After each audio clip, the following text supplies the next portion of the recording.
Start.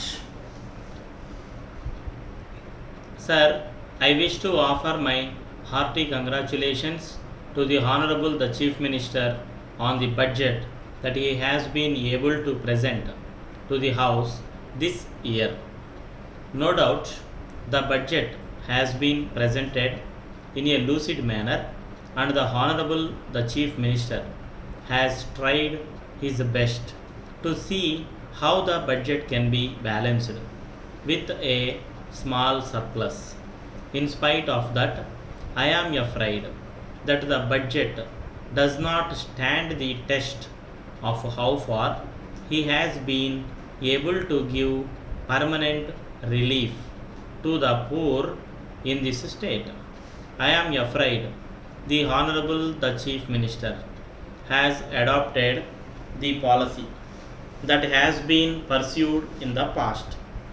The finance ministers in the past had only one thing before them, that was to see how best the government could collect cent% of the revenues without any reference to the economic or uneconomic condition of the taxpayer.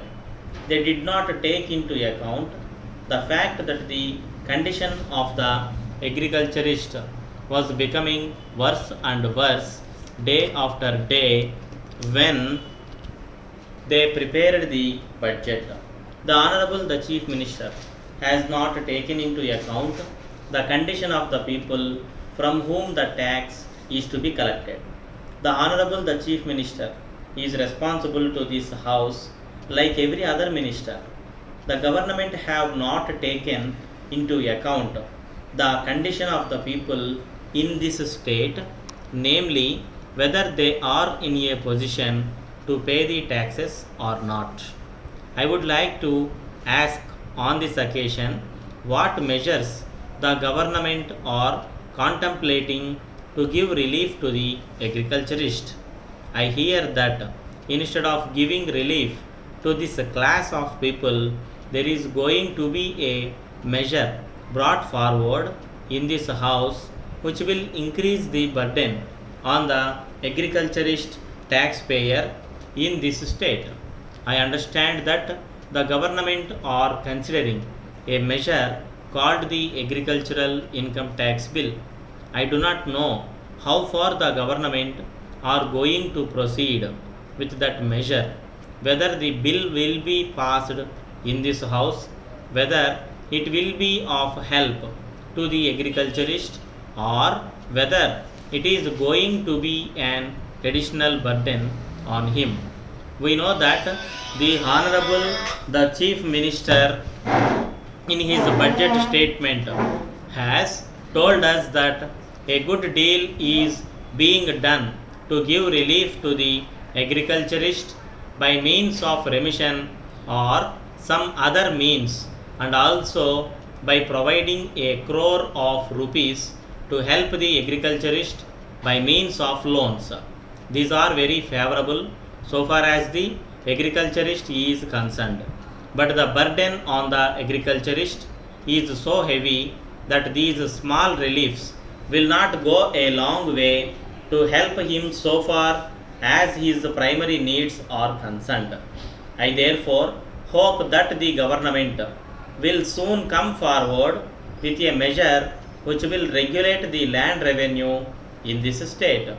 The Honorable the Chief Minister in his statement has stated that the government are going to borrow another sum of money.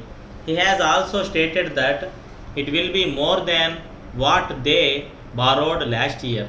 Of course, it is true this amount that they are going to raise by way of loans is not going to be spent so far as the current needs are concerned, and that this amount is going to be set apart for capital expenditure. All the same, I am afraid that the government should not add to the burden of the taxpayer more and more year after year by raising loans every year. It is not right to impose a burden on the taxpayer.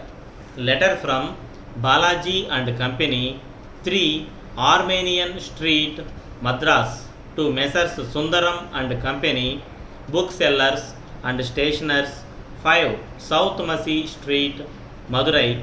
Dear sirs, we thank for your kind enquiry of third instant. We are glad that you are interested in purchasing your requirements from us.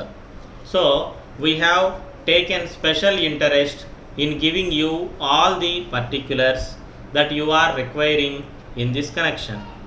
As you have desired, we are enclosing a list of the items of stationery that we usually supply to our customers. The prices mentioned, of course, will change from time to time, but for the present, we will be selling the items that you may require at the prices quoted in the list. We will be pleased also to sell the articles on credit basis if you are so interested. But of course, we will prefer advance payment. We are making an exception in your favor on this occasion so that you may have the opportunity of knowing the quality of the articles that we supply. As we have stated in the list, we are supplying all varieties of notebooks that may be required by the students of schools and colleges. You will notice a special feature that the list includes also items of stationery that may be required in any office. For instance, pencils and erasers of superior quality are supplied by us. We expect your valuable orders soon. Yours faithfully.